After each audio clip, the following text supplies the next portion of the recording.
One-Footed Phoenix, my Phoenix family. Today I'm going to be showing you guys a collaboration that I got to do for the first time ever as an amputee, and it's going to be amazing. So I hope you guys stick around for the whole video, and let's get right on into it. So before I get into today's collaboration, I also wanted to update you guys on how little Nubbin's doing. Nubbin.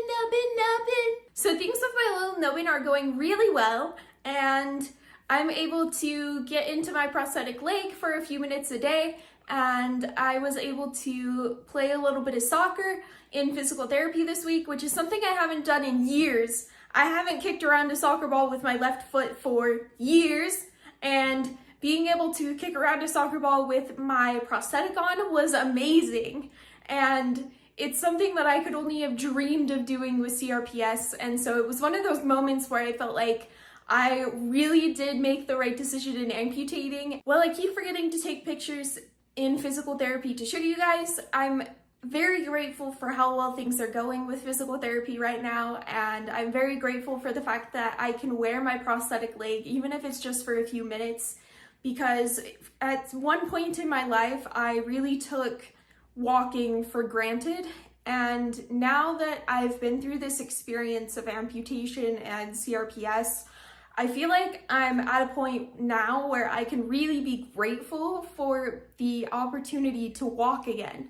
And not everyone realizes how much of a blessing it is just to walk on 2 feet. I am learning to be grateful for so much more of the little things because I lost my leg. And that might sound a little bit counterintuitive, but the more that I go down this journey of being an amputee, the more that I realize that I'm so grateful for the little things, because I'm still here and alive, and things could have been so much worse from this accident that completely changed my life. Speaking of gratitude, I'd be very grateful if you would hit that subscribe button down below and also hit your notification bell to all notifications so that you never miss a video.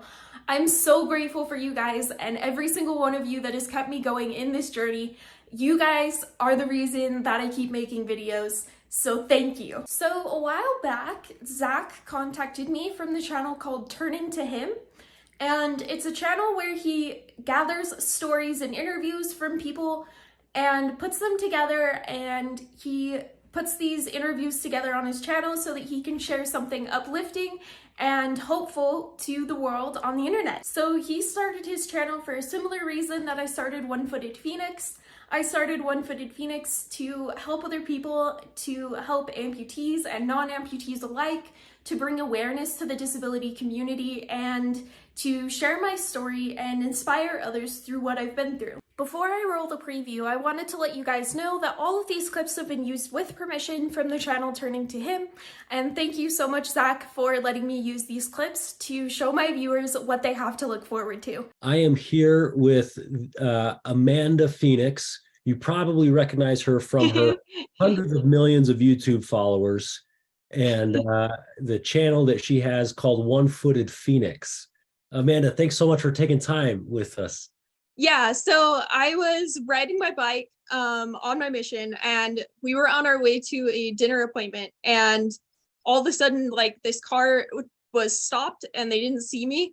And for whatever reason, this day I ended up being the one that was in the front, and it was because my tire had gone flat on my bike. So my companion was watching for my bike, like fishtailing and making sure that it didn't go flat again.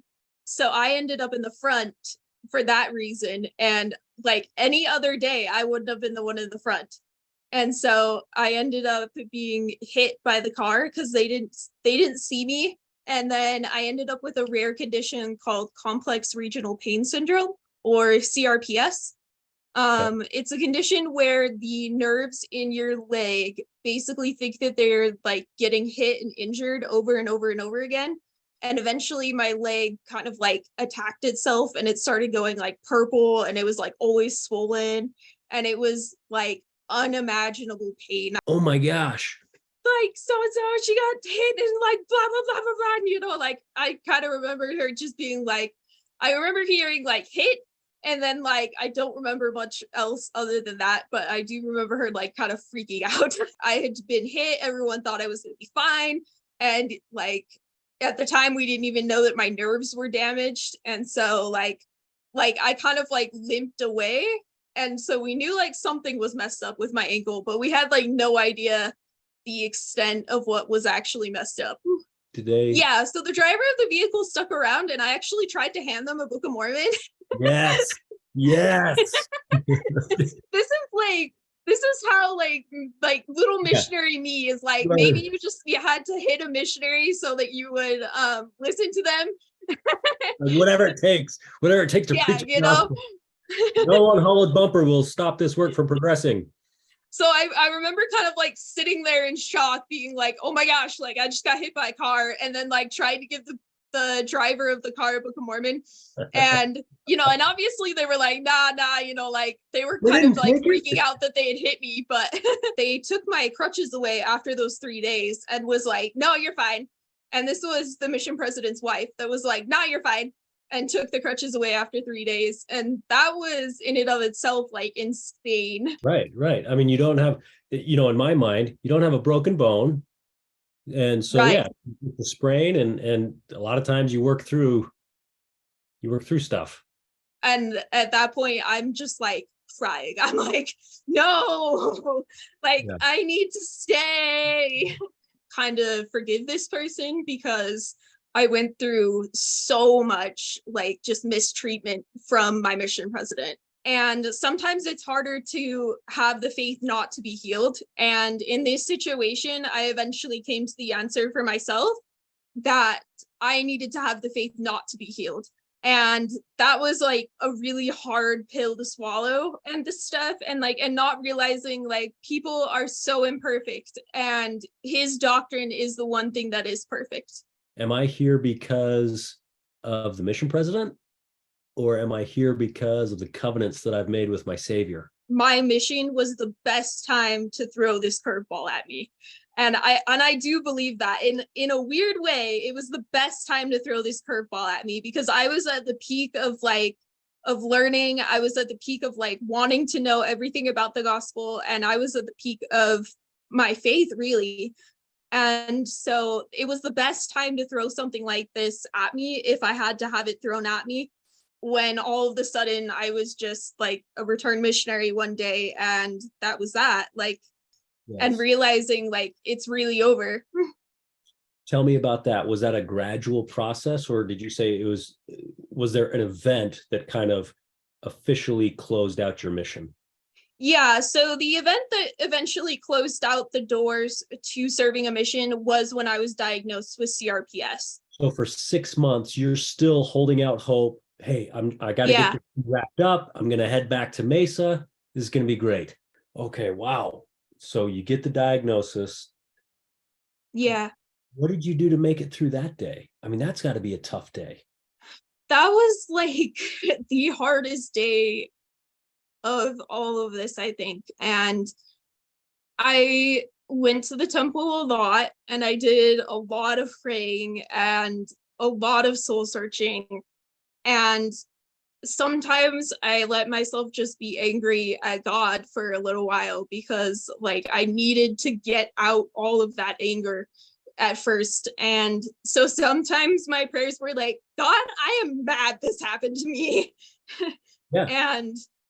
And you know, and letting myself be real and vulnerable and like just truthful with it was how I kind of like got through it, because I really did feel like the CRPS diagnosis was like just not fair at all. And I felt like it kind of felt like the end of the world. Like it felt like everything was crashing down on me.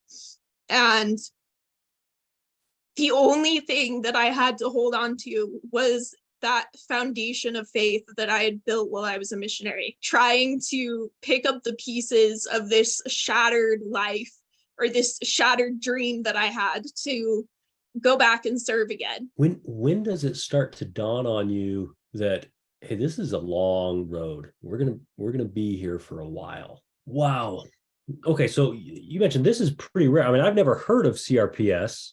Yeah. It's extremely rare, and yet there's somebody else in your ward that also has it. Wow. How big is the CRPS community?